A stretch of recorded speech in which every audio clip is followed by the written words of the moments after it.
is not easy. And it is not simple. And it took a lot of prayer for me to be able to stand up here this morning and speak my truth on such a controversial subject. So before I can talk about abortion, before I can talk about reproductive rights, you need to know a little bit about me and my relationship to this issue. You see, I have had only a single very intentional pregnancy, because I can't really get pregnant on accident.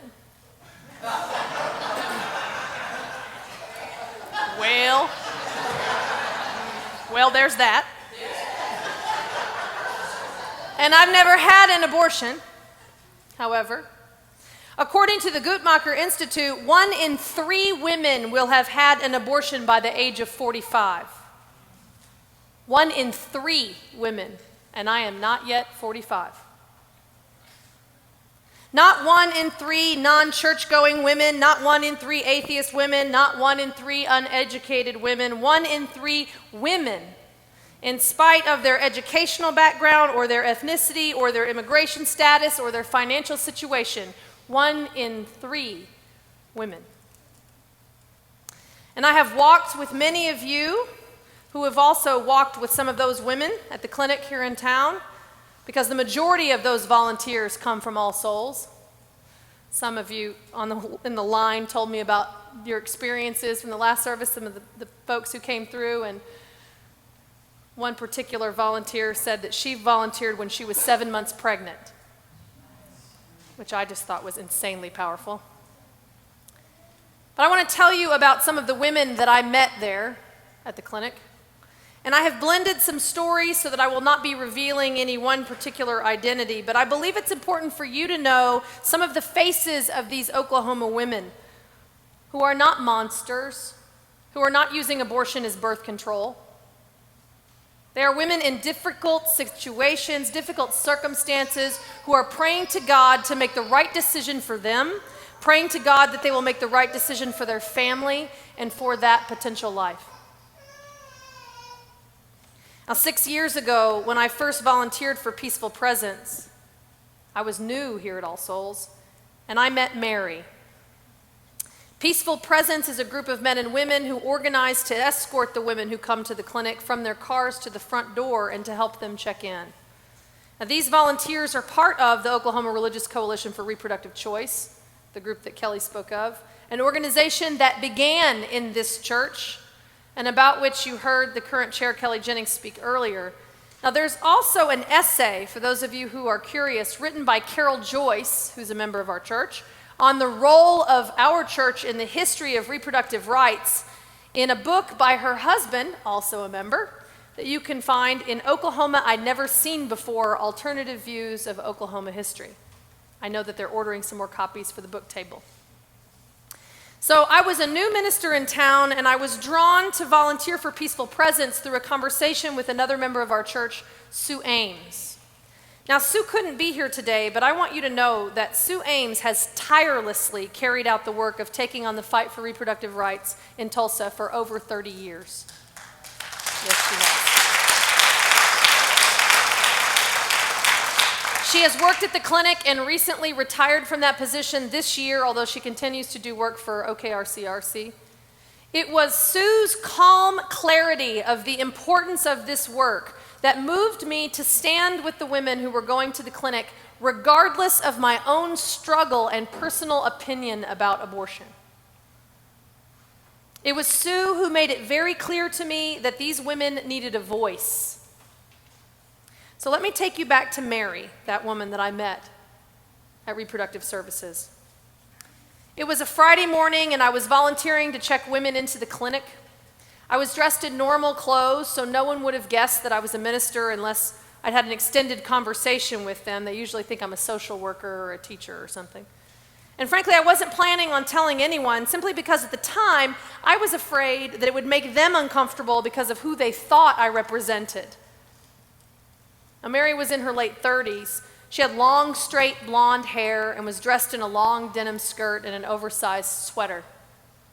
She was uncomfortable, fidgety. She paused occasionally while talking to me to wring her hands back and forth and stare up at the ceiling. After helping her fill out her personal information on the forms, she turned and looked at me square in the eye for what was the first time and pointedly said, "Why are you helping me?" And I said, "Because I believe people who need help should be treated with dignity. And I know I can do that."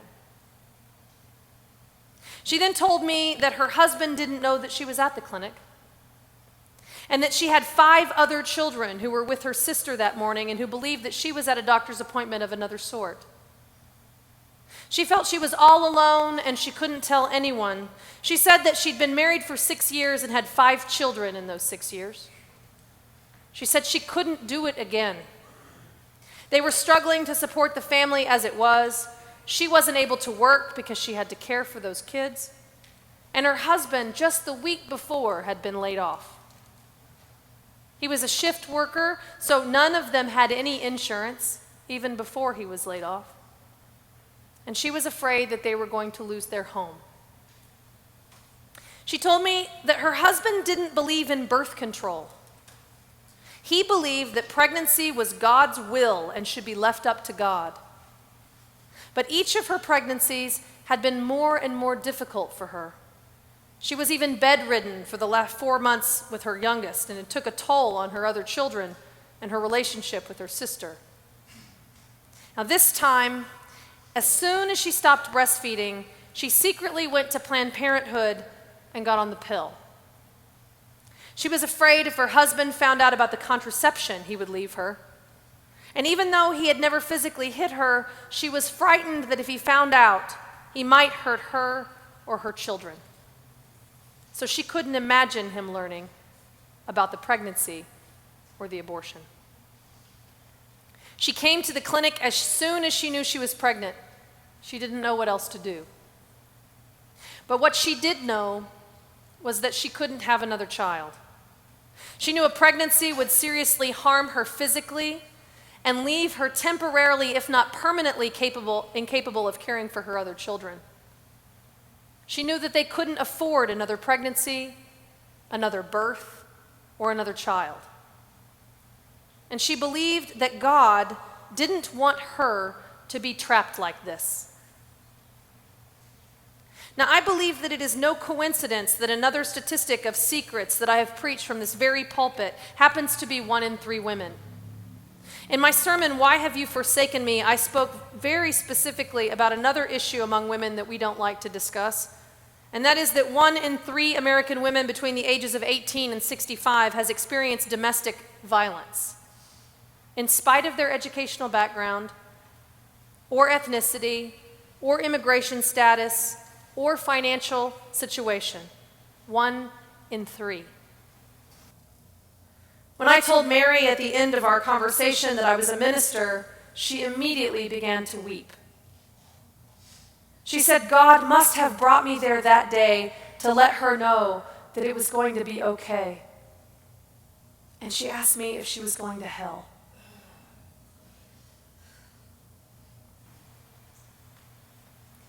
There are so many women that I could describe to you this morning. Black and white, Asian, Hispanic, Indian. I cannot describe them all to you. So just close your eyes for a minute and imagine all those women you know and love between the ages of 12, yes, Kelly and I both said 12, and 55. This issue knows no educational, ethnic, or class boundaries. 1 in 3 women. Nearly half of the pregnancies in American women are considered unintended, and 4 in 10 of those end in abortion. And every woman is different, and every circumstance is complex.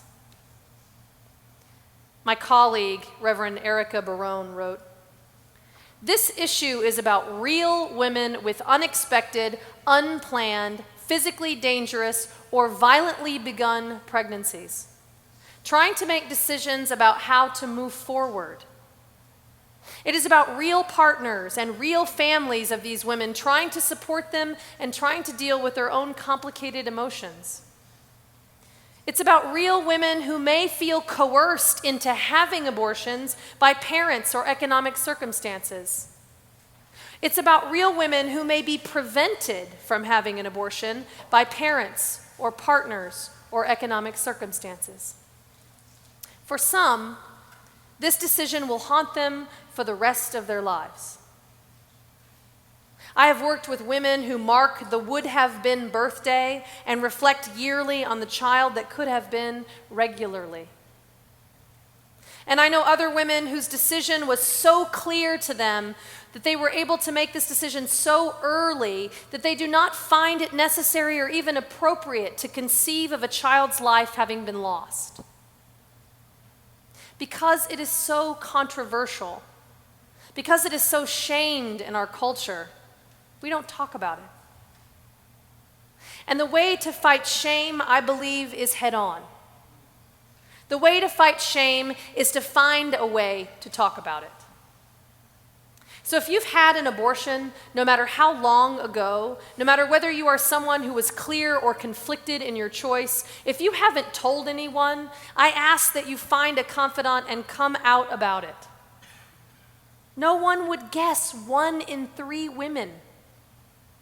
And so telling our story will take the power away from this secret by allowing America to begin to see that the faces of those having abortions are our sisters and our daughters and our mothers and our aunts and our grandmothers and our friends. Now, I had the opportunity to talk with the staff at Reproductive Services, our city's only clinic where a woman can have an abortion. They are overworked and ridiculously underpaid. It is a stressful job, both because of the physical and mental demands, but also because of the emotional demands of being present for these women during their difficult time. Most of the staff whom I met work there because they feel called to do this work.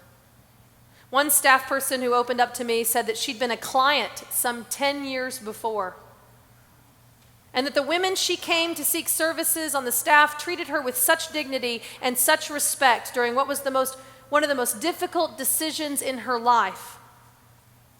After her abortion, she went on to complete nursing school and start a family, and when a position opened up at the clinic, she knew that she needed to take it because she felt there were so few people in our state, she believed, who could take that job and be able to treat the patients with respect. So when she took it, some of her family turned against her. When she took it, she stopped going to church because of the message that was being preached there. Even though she knew in every aspect of her being that this indeed was her calling. I've spoken with the doctors who choose to put their careers and their lives at risk in order to support the clinic. Both of the doctors told me that they do it because they know it's needed and they believed that they were capable of doing it in this climate, even though the risk of their support of these women could in fact cost them their lives. Both doctors happened to be married and confided in me that their spouses were supportive, but that they stayed scared. The staff and the medical support at Reproductive Services have to deal with bomb threats and verbal abuse weekly.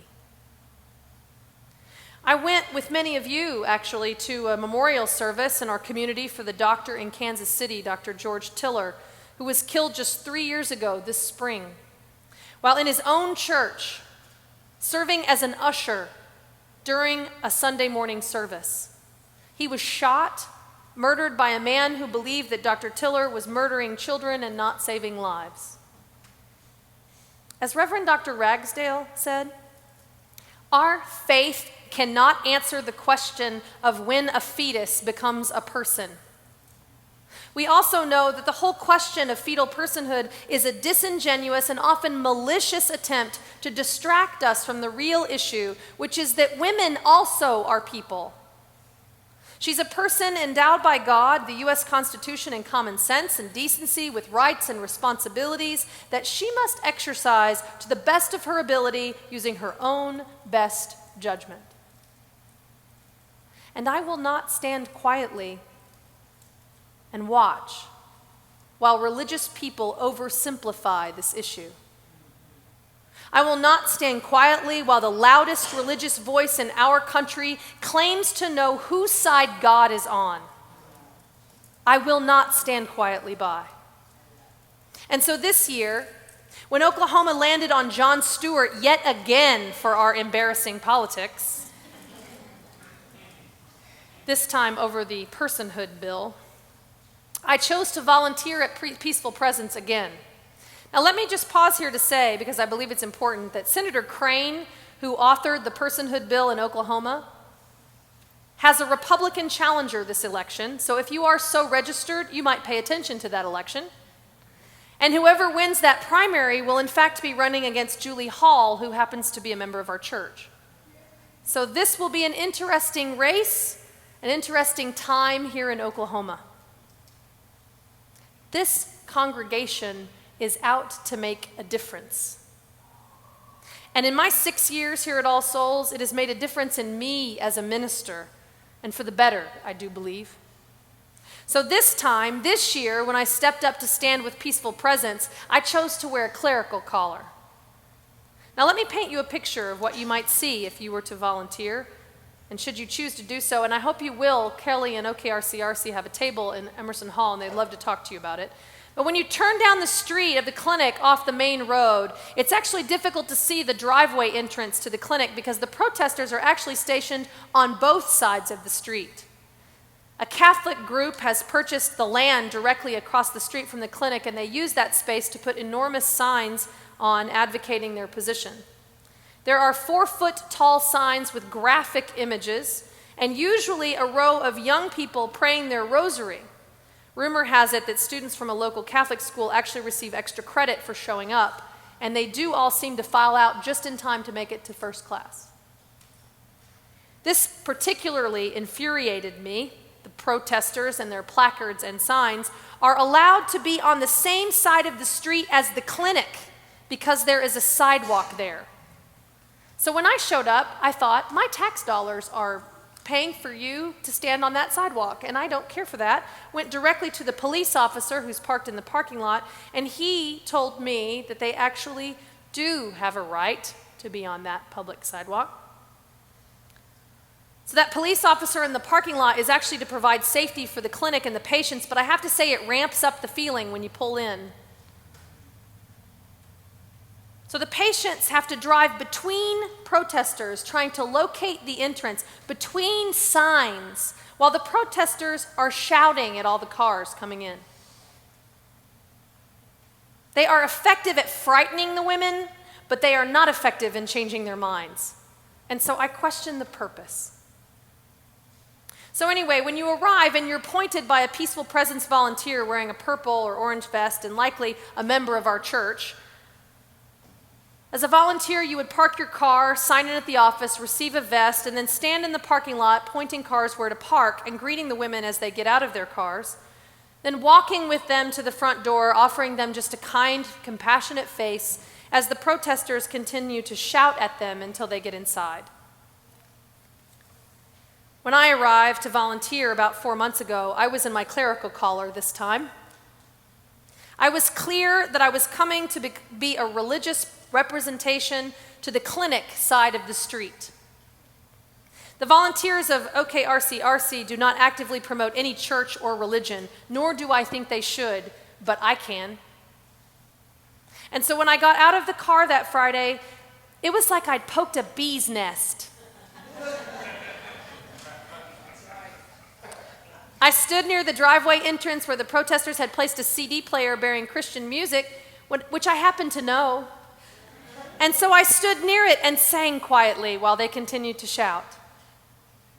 After about 20 minutes of shouting from afar while I stood singing to their music, one of the protesters came near the CD player and began to pray for me very loudly. As I stood quietly, he yelled, praying for my misdirection, praying for my false prophethood, praying for my broken soul. When he was finished, I realized not only how important my presence was for the women, but also for the big picture for God, for my theology. And so I wanted those protesters to know that God was not that small, not limited to one side of this issue. And so after the prayer, I went to each of the volunteers and asked if we could pray together before we left, after the appointments were all checked in so that the women were already in the building. And they all agreed. So we circled up near the driveway, and I prayed a prayer, much quieter, I might add, thanking God for an opportunity to serve, offering strength to the women during their difficult decision, praying for the volunteers of Peaceful Presence for their willingness to see God in the midst of such controversy and crisis and to stand in God's shoes, offering compassion in the midst of it. The protesters were stunned into silence. Now, I knew in that moment that I was called to go to each of them and shake their hand. And so I went from one to the next, looking them in each in the eye, and I heard myself say the first time, God is bigger than all of this. Bless you. Which I repeated then after calmly to everyone. God is bigger than all of this. Bless you. They were all willing to shake my hand. I was able to tell that the impact on some was significant and others, though, were cruel in their responses to me, saying that I was blasphemous, that I shouldn't represent the clergy, that I should take that collar off now and leave it with them. I had another ask me if I was willing to repent with them right then and there on my knees. I held my poise and my ground, and I breathed. God is bigger than all of this, and I turned the other cheek. When I drove away, I broke down in my car and sobbed. I cried for the women who were in this situation in the first place, for the well-intended people on both sides of this issue, and for the painful questioning of my intentions, of my call, of my relationship to God. I had been easily dismissed by some of those protesters, first just because I was a woman in a collar, which, not to mention that I was a gay woman in a collar, which they probably didn't even know. And then I was dismissed for being a Unitarian in a collar, so that was 3 strikes, really. So certainly you all know me, though, well enough to know that I don't do being dismissed very well.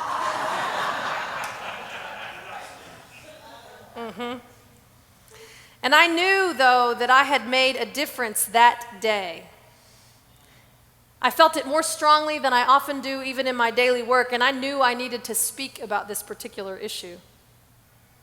So I came back to church, and I told our other ministers on staff about my experience, and I asked if they would be willing to show up on a Friday as well. And by the end of the day, I had scheduled a setup so that for the next 16 weeks, a different minister, white, black, women, men, older, younger, would show up consistently in a collar to bring God to that side of the street and to show the other side of the street that it was not just a single, questionable female minister in a collar.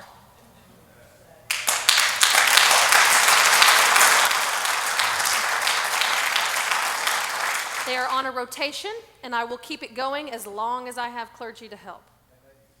It is an army of liberally religious clergy who will not be polarized, who will not oversimplify, and who I encourage to cross the street and shake hands with the other side when they volunteer, to make sure that they know that we are in fact standing in God's shoes, thank you very much, above the politics and above the polarization. And so my call to you this morning is to rise above the oversimplification of this issue. We are not pro-life, and we are not pro-choice. Those women making difficult decisions to have an abortion are thinking about life. They are thinking about their life, the lives of their families, and the potential life that is within them. Pro-choice people are not making some flip choice. Pro-choice people do not celebrate abortion. They are grateful for the incredible gift of life and want to treat it with value and reverence So much so that they don't want anyone else to tell them what to do with anyone else's life.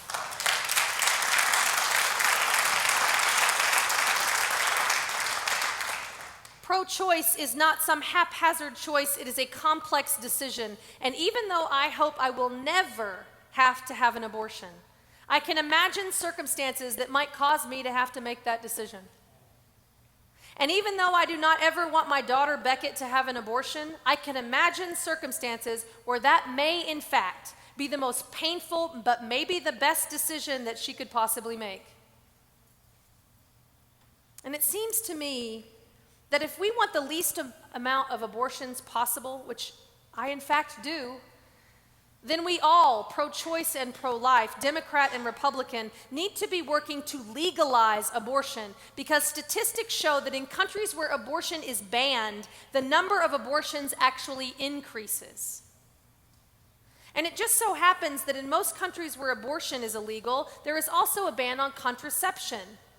So women are forced to sacrifice their own bodies. It's this third word mentality. Wait, no, it's Oklahoma.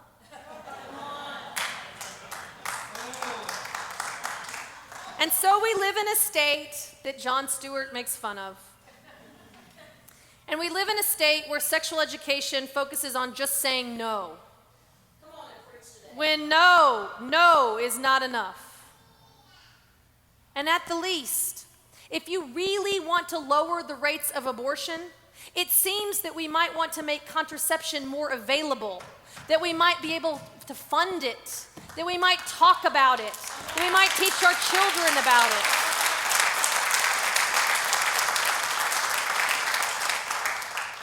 As Reverend Dr. Ragsdale said so eloquently, we're for reproductive rights because we know that the Bible and any faith worthy of the name do not give simple and easy answers to complex and difficult questions. They don't promise to spare us from making tough decisions. They just promise us that we won't have to face those decisions and those choices alone. And while our various religious traditions may teach various things about when and if and how we should sacrifice ourselves for others, not one, no one, not partner or priest or politician, no one gets to decide what is or is not an appropriate sacrifice for someone else to make. No one. Now, the good news is that this issue is being fought all across the country at the state level, which means that you have the power to make a difference in how you vote, in how you show up, in the editorials you write, in your refusal to let this issue be oversimplified, in your support for comprehensive sex ed in our public schools, and for funding contraception and making it available so that women can make more informed decisions about prevention. And no matter what your personal decision would be about abortion, stand up for your daughter, your sister, your mother, your girlfriend, your wife, your friend, 1 in 3, so that no one forces a decision on someone whom you love. Stand up because you're a religious person, and God is bigger than all of this. Bless you. Amen.